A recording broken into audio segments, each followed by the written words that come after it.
as an emerging market like Latin America and Brazil continue to grow, what's the key factors are crucial to successfully expanding and adapting gaming offerings to meet local market needs, Michelle?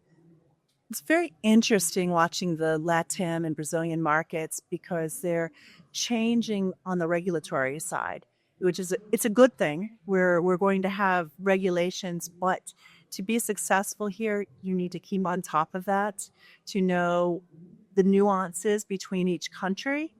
It's having local people on the ground is one of the factors to success. And the other factor to success is having products that appeal to that market as well. And what kind of products the company has?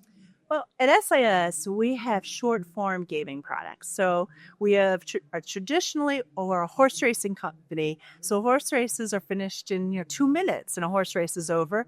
And our fastest growing product at the moment is our esports product. We play e-basketball, e-soccer, e-football. And those matches only go 12 to 15 minutes. So it churns 24/7 a day. So from a success standpoint, we're always giving the customer something to bet on. Our third product is a numbers product. So numbers draws are happening on a quick basis as well. So it's about engagement. Every country is going to have their favorite teams and they're going to have their favorite sport, but content is really important. So there's something there 24/7.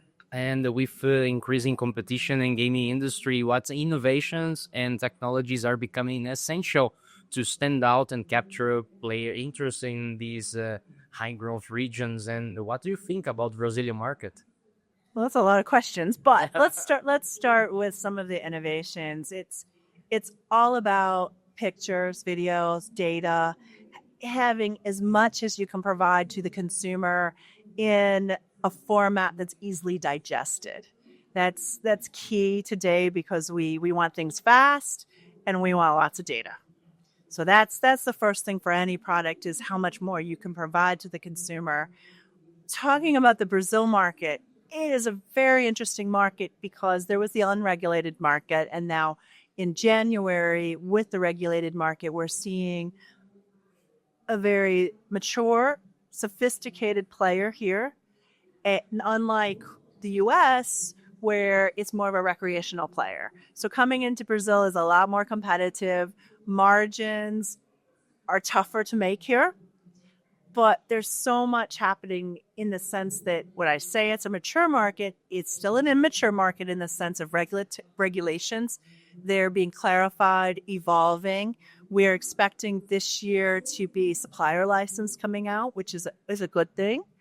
And we're also looking at what's going to happen in Brazil with the tax situation. So it's a wait and see what happens. Here, I think, like most markets, what we see today, beginning in the first quarter, and what we see next year and a year from now will be a very different market. You'll see operators come and go.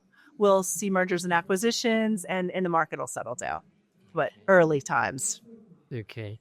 And how do you navigate the challenges of ever-evolving regulatory landscapes, particularly in fast-developing markets such as Latin America and Brazil always, while maintaining flexibility and compliance?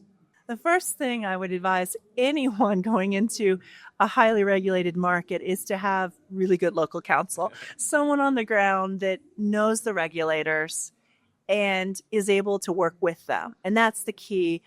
In every market, the regulators want to protect the consumer, but they also want to work with the operators. So having that kind of communication line with the regulator is really important. And being in a position as a company to be able to adhere to those regulations takes some work, but we just have to do it. Talking about the future, looking forward, which trends or technological advancements do you believe will reshape the future of gaming industry that is changing already so much?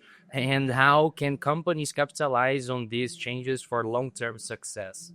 The LATAM market is seeing a lot of changes, and it's coming from a place that was maybe free flowing without regulations, a government that says, wait, we can make this a business, we can tax these operators, we can use that money to better our community.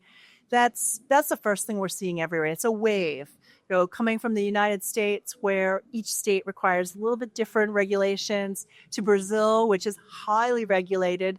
We're seeing Peru somewhere in the middle. There's regulations being worked on in Chile. Mexico's talking about the regulations.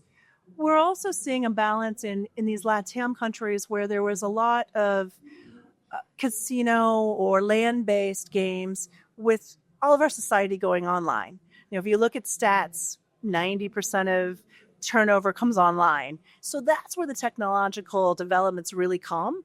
There's a place for land-based because people like to come and be entertained in person, but it's 2 a.m.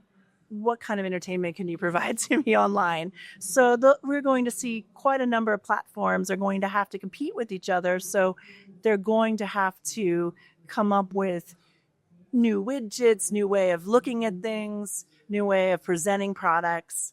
But at this point, it's a matter of getting the product up and running, following the regulations, and listening to the consumer.